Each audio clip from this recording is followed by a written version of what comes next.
Avam vatandaşım mine bulbullarımdan avazını anlap koyun. Endiki ahırkı leksiyemizi sözleyimiz vatandaş.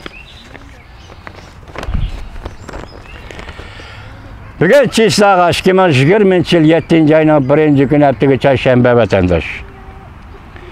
Hepteki çarşamba leksiyemizi devamlaştırımız. Mavzumunda Hong Kong, Şangay halkı 7. ayının 1. günü koçağı çıkıp namayış kılıp devlet bir xatarlığa kanuna karıştırdı. Hong Kong sakçıları tüncü bulup bu kanun boyunca, bu yavuz kanun boyunca namayışçılarını kolga aldı. Mavzulu haber 7. ayının 1. günü Amerika avazdan Xitay Til programını ilan kılın. Washington.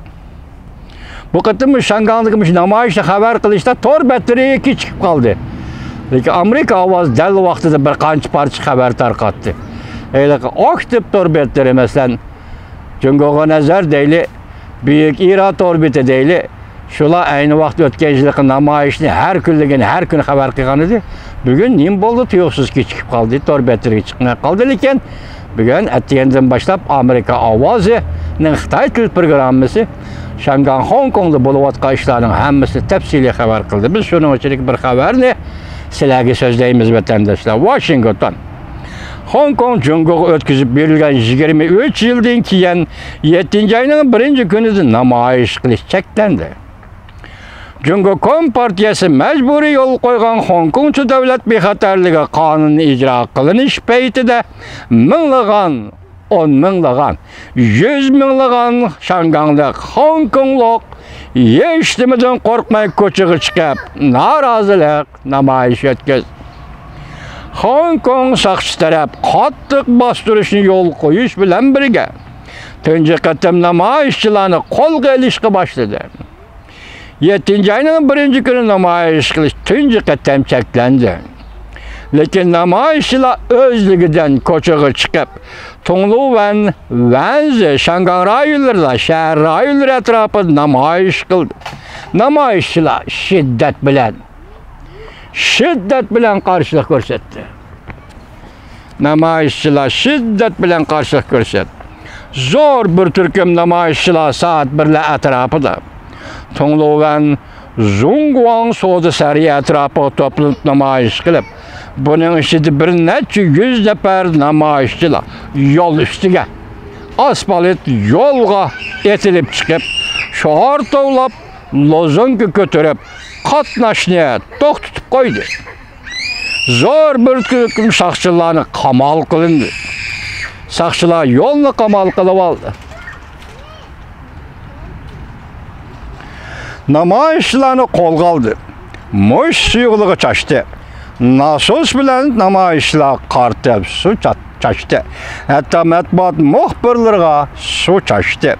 Yosh oqquzadigan bomba otdi. Hong Kong matbuotlari bunda xabar qildi. Hong Kong matbuotlari bunda xabar qildi. Bir nafar er kishi Tongluvan'da saqchining tintishiga uchradi, aqtirishiga uchradi. Uning yanada mustaqil Şangay, mustaqil Hong Kong shior yozilgan lozung chiqdi. Yana bir qizchaq Şangay, yani Hong Kong mustaqil bo'lish kerak deydigan inglizcha yozilgan lozungni ko'tarib keldi. Darhol saqchilarning qo'lga olishiga uchradi. Xabarda bunday ko'rsatildi.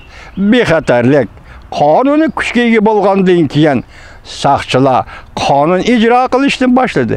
Agar namoyishchilar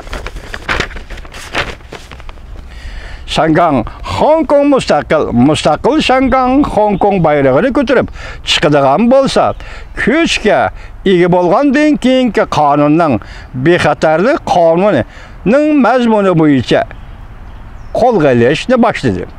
Bu qonunda bundaq 4 turlik mazmun o'z ichiga olindi. Cümleden devlet bexatarlik, ziyonkashlik qilish harakatlari, konkret tafsiloti, jazolanishi mumkin bo'lgan jinoyat, davlatni parchalash jinoyati, siyosiy hokimiyatga og'dirmachilik qilish jinoyati, terroristlik jinoyati, Eğer bolğanlarga 10 yıldan artık müddetsiz qamak cezası verildi. Kanunda şundaq görüldü. Bugün bu to'la uçup ketdi bu aeroplan.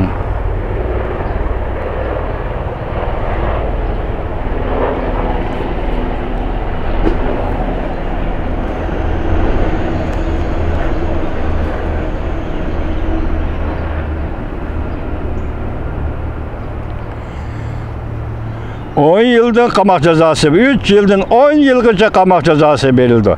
Cinayeti eğer bolğanlarga 10 yıldan artık müddetsiz qamak cezası verildi. Shangang Hong Kong üzerine asaslanıp müstakillikni kötürüp dava kılsa, bu kanun ulağa müddetsiz 10 yıllık müddetlik 10 yıllık müddetsiz qamak cezası verildi. Dünyaga etrafınızı seliştirip görün vatandaş.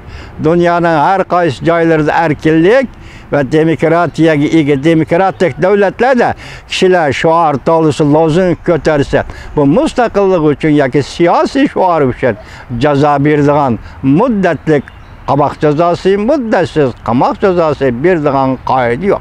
Siz shuningdan Stalinchi tabiat, yani hozirgi Jungo Kompartiyasining tabiatining Stalinchi tabiat ekanligini ko'rib olasiz vatandoshim.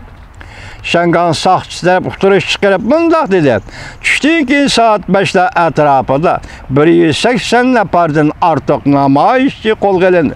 Buning ichida 7 nafar namoyishchi bexatarlik qonuniga qarshi turdi. Buning ichida 7 nafar namoyishchi bexatarlik qonuniga qarshi turdi deyil. Bir nafar soqchi qo'lga olish harakatini qilayotganda namoyishchilarning hujumiga uchirdi. Bir nafar soqchi qo'lga olish namoyishini qilayotganda soqchilar qo'lga olayotganda namoyishchilarning hujumiga uchirdi. Biz nima deymiz vatandoshim? Eng oxirgi qadam Hong Konglar, Shanganglar sana bergan bu kuch, tabiat berayotgan kuch eng oxirgi qadam.